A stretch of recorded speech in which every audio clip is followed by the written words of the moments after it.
back in live from the break on a Friday. Hottest show on the streets, In My Own Words, the podcast. Yours truly, Stephen M. Smith of Touchdown Alabama Magazine. And we are joined live by Zach Osterman, who covers the University of Indiana, the Indiana Hoosiers for the Indy Star. Zach, so happy to have you on today, my man. What's going on? Hey, how we doing? Thanks for having me.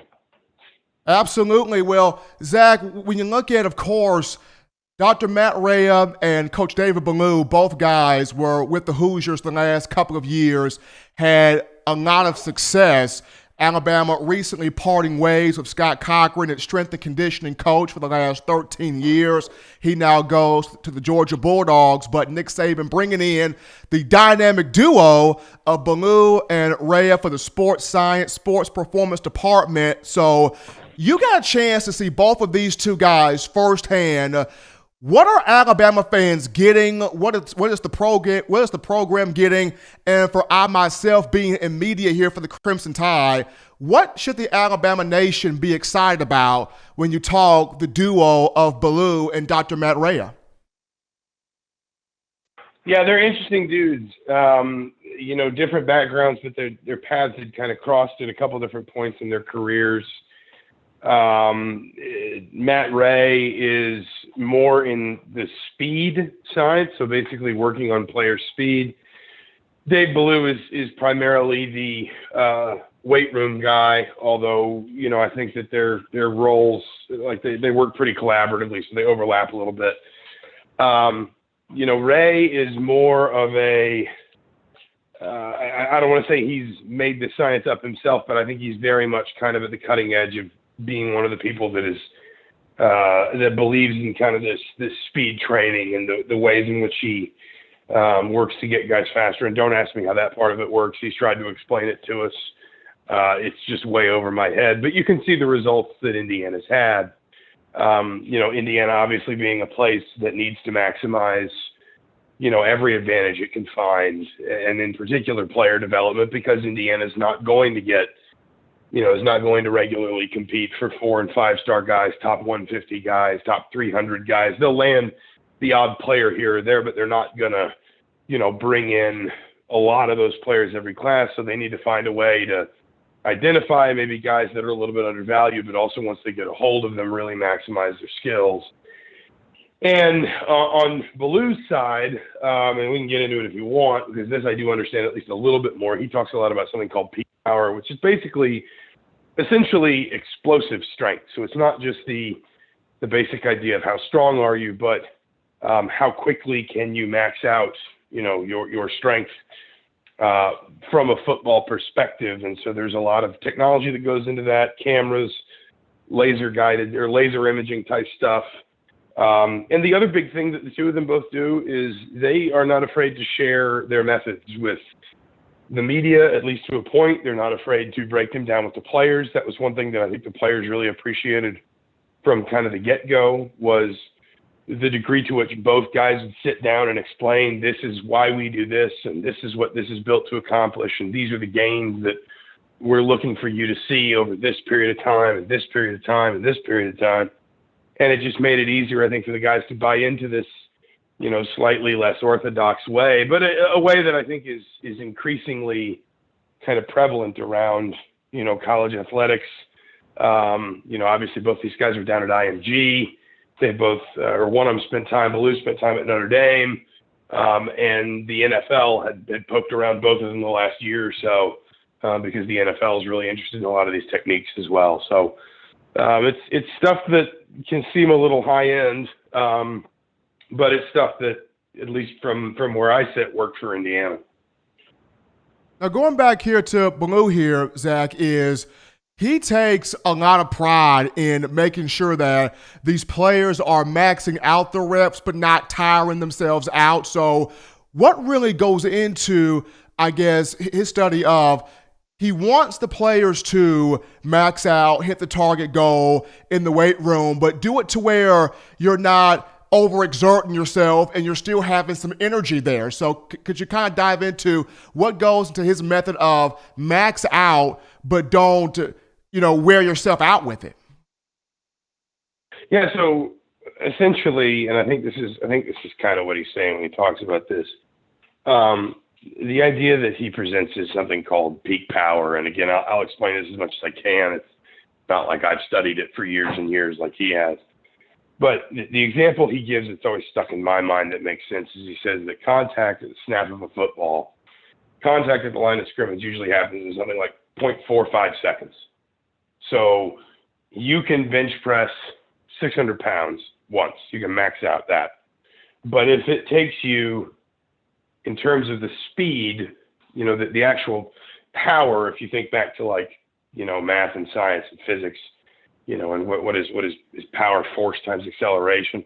I can't quite remember, but, let's say it takes you 0.7 seconds to reach that peak power, then what good is it? If you're a lineman, you can bench press 600 pounds, but if you need 0.7 seconds to get the full force of your strength into the contact, and the contact came at 0.45 seconds, then presumably the guy across the line of scrimmage has already gained a physical advantage. And it doesn't matter that you could bench press more than him, because he could move the weight faster and he could essentially explode faster. And so it's the idea that it's not just about maxing out, it's about maxing out at what is a realistic weight to kind of gain that explosiveness, and then figuring out that number and then building that up and up. And so it's not the traditional sort of like, I mean, I'm sure they'll do some maxing out, but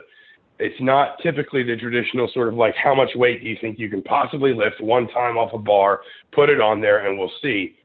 It's figuring out what can you do at this speed that we essentially need your peak power, your explosiveness to come through, and how can we get that number to go up and up and up and up, so that, when you're talking about having that maybe half a second before contact arrives at the snap of the ball, and I'm using a lineman as an example because it's an easier one. There are obviously more complex ones, but a lineman's a pretty straightforward one, because that contact always automatically happens immediately at the snap of the football.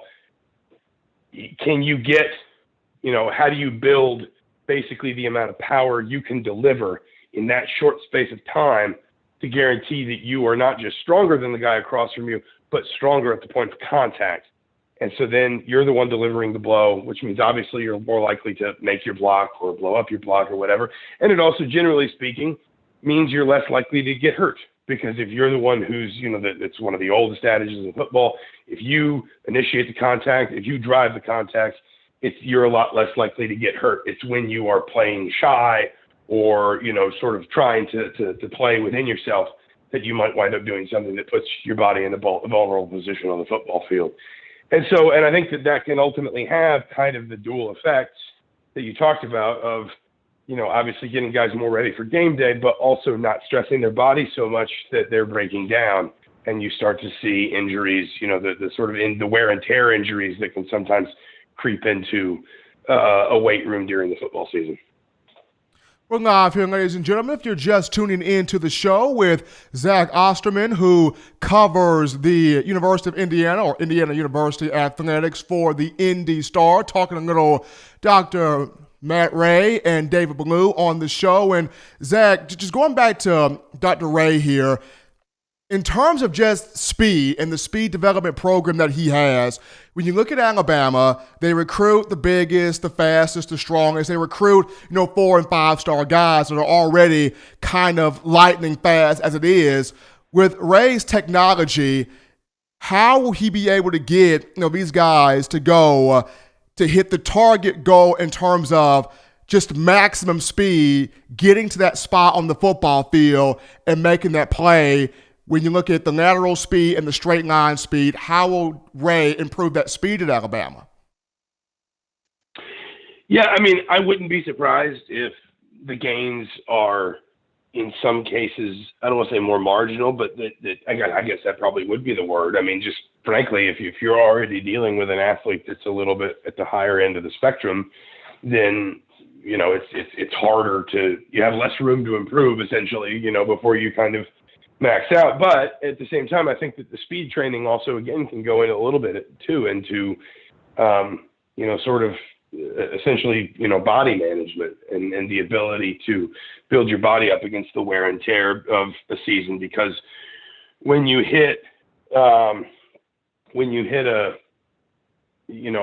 I'm thinking about this from a football perspective, I'm thinking about this from a soccer perspective, I'm thinking about this even sometimes from a baseball perspective. There's science that tells you that guys who are built for quick twitch, guys that are built to run fast over short distances, typically one of the easiest ways they break down is if you ask them to do it too many times. That sounds simplistic, but we've gotten to a point where we can start to measure essentially how many sprints almost a guy has before he starts to break down. So you build, sort of that part of the body up athletically and muscularly too.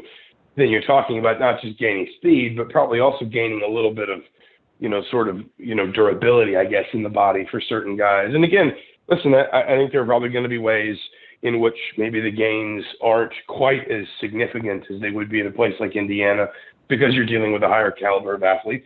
But I could also see a world where, in particular for younger players, freshmen and sophomores that are coming in, you see the learning curve, the sort of the athletic curve kind of flatten for those guys because they're able to essentially come in and hit that program and build speed, something that even in this, sort of modern age of the way that we train players and, all the stuff that even now goes into training high school players, we still don't necessarily work on speed as much at the high school level, at the prep level, that we do when you start getting into college and you start refining a lot of different things.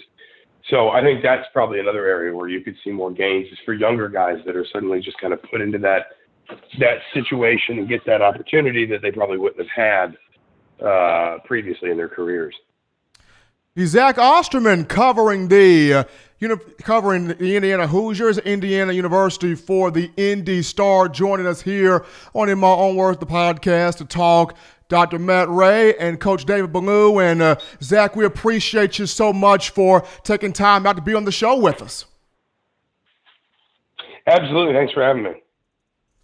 That was Zach Osterman of the Indy Star talking a little David Ballou and Matt Rhea, and what could Alabama fans hope to see or expect to see from both of those two as they are in the sports science department for the program. But we're going to go to another break here on the show, but upon our return, we'll dive back into your phone calls, thoughts, tweets, text messages, and concerns after this.